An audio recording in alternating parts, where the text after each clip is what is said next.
Yo, what's good NFL fans? Welcome back to Touchdown Kingdom, the hub of all the latest NFL news and content. In today's video, we're going to give you guys our Week 7 NFL Power Rankings. As you guys know, we come out with weekly videos here on Touchdown Kingdom of our power rankings and our weekly predictions. So if you guys are not subscribed to the channel, please make sure you do so you do not miss a chance to catch our content. Also, if you guys enjoyed today's video, do not forget to smash that like button and comment down below some of your power rankings and some of the things you agree on or if you disagree on. With that being said, let's jump right into today's video. Starting off with number 32, we have the Detroit Lions. The Lions are the only winless team remaining in the NFL, and after a 34-11 loss to the Bengals this past week, did not do anything to help their standings. At number 31, we have the Houston Texans. The Texans have lost 5 straight games after beating the Jaguars in the first game of the season. Rookie quarterback Davis Mills has struggled badly since he took over as a starting quarterback, and the Texans seem to be a few steps behind any other team that they encounter. Number 30, the Miami Dolphins. The Dolphins would be 0-6 if it wasn't for Damian Harris's fumble back in week number 1. Since that time, they've almost completely fallen apart. They just gave the Jacksonville Jaguars their first win of the season over in London, and now the Miami Dolphins, they're 1-5. Things are not looking too good for the Dolphins. Number 29, the Jacksonville Jaguars. The Jaguars are desperate for anything good to come out of the season. After all the recent drama surrounding head coach Urban Meyer, the Jaguars somehow found a way to beat the Miami Dolphins in London this past week due to the last-second made field goal by kicker Matthew Wright. They still have ways to go, but I'm telling you this, Jaguars fans and Trevor Lawrence are excited after getting their first dub. Number 28, the New York Jets. The Jets are 1-4 heading into their Week 6 bye, and while their defense has hung in all throughout the first 5 games, their offense has been one of the worst in football. They're only managed to get one first-half touchdown so far this year, and rookie quarterback Zach Wilson has a lot of work to do. They somehow managed to beat the Titans back in week number 4 and find themselves at 28 on this list. Number 27, the New York Giants. The Giants are 1-5 for the second year in a row, and after a good start to the season, Daniel Jones regressed back to his old ways against the Rams this past week. He threw 3 interceptions, lost 1 fumble, and fumbled an additional time. This is a make-or-break time for Giants quarterback Daniel Jones, and things are not looking too good for them right now. Number 26, the Washington Football Team. An early injury to quarterback Ryan Fitzpatrick set this Washington Football Team back before the season could really get underway. While their offense has obviously struggled the past couple of weeks, the big storyline of the year has been the terrible defense. With the talent they have, they should not be in the bottom 5 of the league. Number 25, the Atlanta Falcons.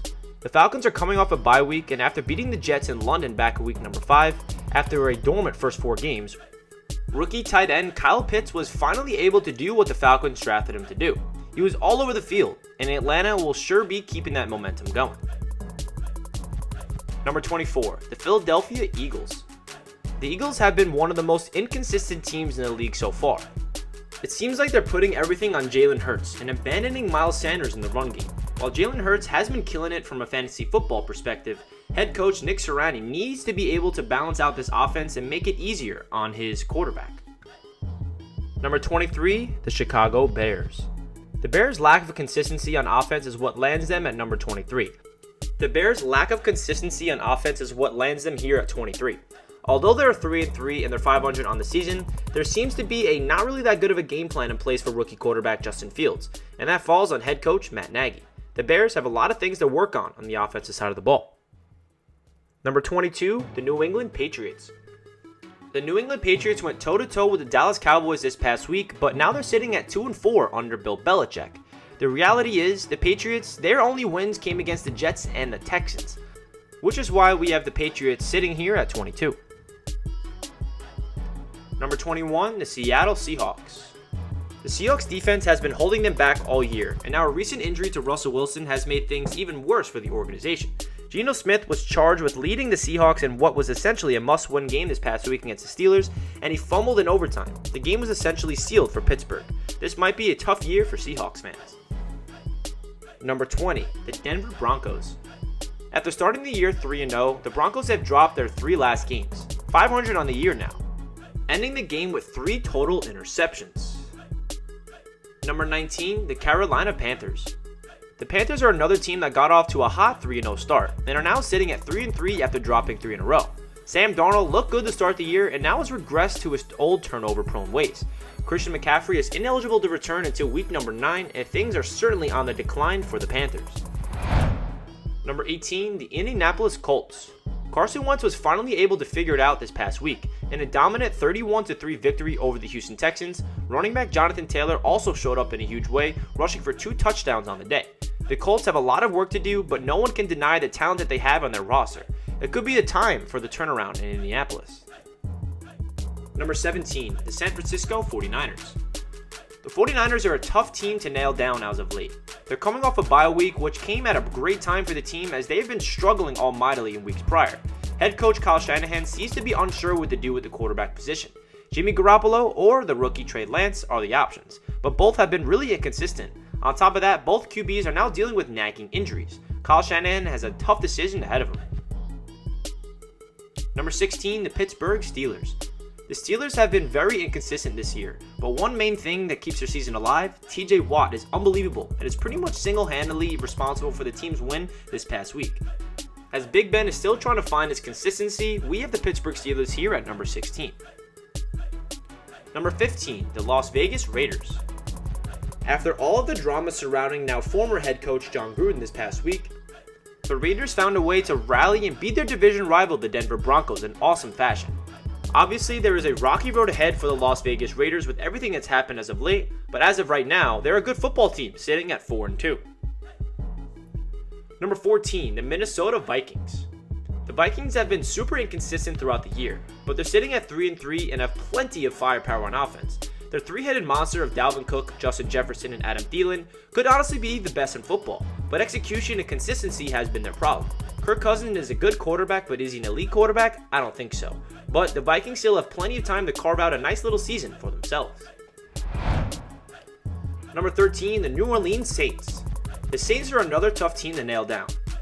Jameis Winston has been playing pretty good football to start off his season with the New Orleans Saints. His 12 touchdowns and just 3 interceptions are very good, but Sean Payton seems to be reluctant to really let him loose. I think the Saints are a really good team this year and could be a sleeper team to get the wildcard spot in the NFC. Number 12, the Cleveland Browns. The Browns are 3-3 and are now dealing with a lot of injuries. Both their running backs, Nick Chubb and Kareem Hunt, will be missing some time, and Baker Mayfield's shoulder has been a growing concern as he has been ruled out this week.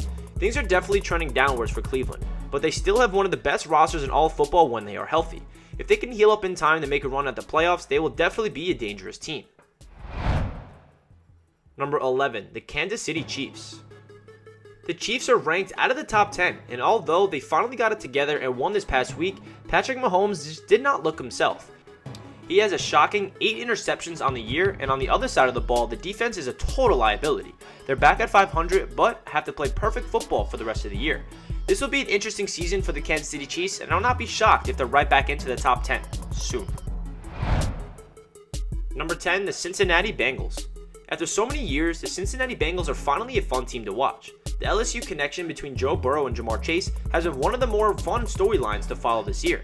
They have a huge test coming up against the Baltimore Ravens, and I couldn't be more excited to watch that game. Number 9, the Tennessee Titans. Derrick Henry is the best running back that we've seen in a long time.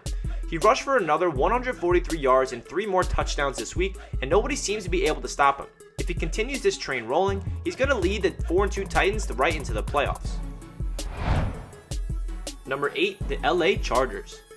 The Chargers were absolutely manhandled by the Ravens this past week. But make no mistake, they're a great football team. Justin Herbert is a great young quarterback and they have a lot of talent all over their roster. They dropped 2 games this year, but Brandon Staley, their new head coach, is proving to be a really good one. This is going to be a fun year for the Los Angeles Chargers. Number 7, the Los Angeles Rams. The 5-1 Rams have been super fun to watch all year. After years of mediocrity with the Lions, Matt Stafford finally has a great supporting cast around him. Sean McVay has proved to be one of the best head coaches in the game, and the sky's the limit for an extremely talented team. Number 6, the Green Bay Packers. Aaron Rodgers is still a very dangerous man. He was on the outs with the Packers this offseason, and ever since the season began, he's been a fiery competitor that we all knew him to be. Davante Adams is probably the best receiver in the league right now, and nothing seems to be stopping Green Bay from rolling right along in 2021. Getting into the top 5, we have the Dallas Cowboys at number 5. They're legit. They're one of the best teams in the NFC, and Dak Prescott looks to be worth every penny of his contract he was given last offseason. On top of that, Trayvon Diggs is making a name for himself as the most dangerous cornerback in football. He leads the league in interceptions and has been a complete problem for opposing quarterbacks all year long. America's team is back. Number 4, the Baltimore Ravens. Lamar Jackson is just phenomenal. He's deadly at this point in the field, and in any situation, we all know that he can beat anybody with his legs, but he's really improved as a passer this year. He's been the lifeblood on the entire Ravens organization all season long, and if he's healthy, the Ravens will be the team to look at to make a deep push in the playoffs. Number 3, the Tampa Bay Buccaneers. The Bucs, they're 5-1 and have been playing great football all season long. They beat the Eagles this past Thursday night in a lopsided contest. The 28-22 score did not reflect how dominant of a game this was for the Buccaneers. Tom Brady is still doing Tom Brady things at the ripe old age of 44, and I don't think anybody in the NFC will be able to stop him. Number 2, the Buffalo Bills. The Bills are 4-2 after dropping one to the Tennessee Titans on Monday Night Football. They were not able to contain Derrick Henry, but make no mistake, the Bills are one of the best teams in the league. They lost the number 1 spot this week after the loss last night, but they're still the front runners in the AFC in my opinion. Josh Allen has been great, and the defense was improved further this past offseason. Will we see the Buffalo Bills in the Super Bowl this year? We will find out. And at number 1, we have the Arizona Cardinals. They're the best team in football. They're the only remaining undefeated team in the entire league, and after a 37-14 dominant win over Cleveland this past week, they're back up to the number 1 spot. They have so much talent on either side of the ball, and they're going to be a hard team to stop this season. They were able to dominate the Browns even when their head coach Cliff Kingsbury was unable to coach due to COVID protocols. This had zero effect on the Cardinals, who rolled right through and now are 6-0 to start the year. That does it for Touchdown Kingdom's Week 7 Power Rankings. If you guys enjoyed this video, please leave a comment down below and don't forget to hit that like button, subscribe if you're new to the channel, and I'll catch you guys in my next video. Have a great day, guys. Peace.